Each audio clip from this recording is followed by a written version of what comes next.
कुणावरही प्रेम करणे हा वेडेपणा, कुणीतरी आपल्यावर प्रेम करणे ही भेट, आणि आपण ज्याच्यावर प्रेम करतो त्यानेही आपल्यावर प्रेम करणे म्हणजे नसीब.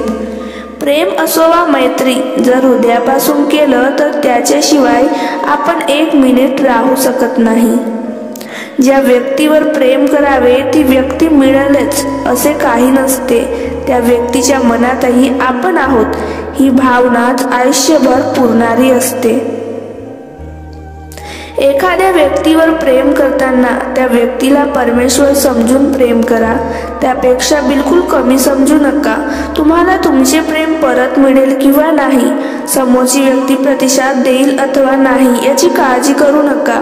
जर तुम्ही निस्वार्थ निरपेक्ष प्रेम करीत आहात तर तुम्हाला आनंद मिळणारच.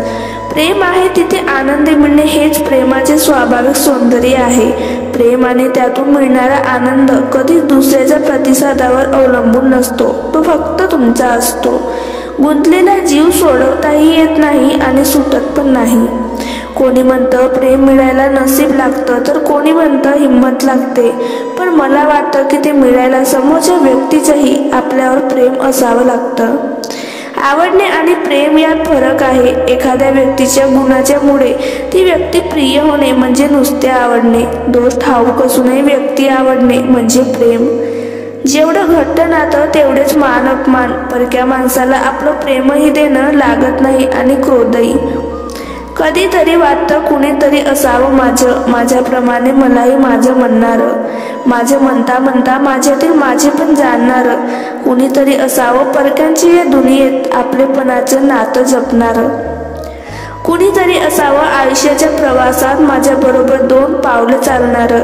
कधीतरी वाटतं कुणीतरी असावं असं माझं म्हणणारं. आपल्या माणसाच्या रागाला चुकीचं समजायचं नसतं. त्याला आपली काळजी वाटते आणि आपण निष्काळजीपणा दाखवला, त्याचं ऐकलं नाही की मग त्याची चिडचिड होत असते. विनाकारण चिडत नसतं कुणी कुणावर, त्याच्यासाठी खूप प्रेम असावं लागतं. बोलण्यासाठी जोडीदाराला जबरदस्ती करायची नाही. प्रेम असेल तर त्यालाही बोलावं वाटेल, आपल्याला बघावं वाटेल, आपल्यासोबत वेळ घालवावा वाटेल, आपल्याबद्दल त्याच्या मनात काय आहे हे त्याला सांगावं वाटेल. आपण फक्त शांत राहायचं असतं. समोरच्या त्याच्या वागण्या बोलण्यातून व्यक्त होत असतो तो खरा आहे की खोटा.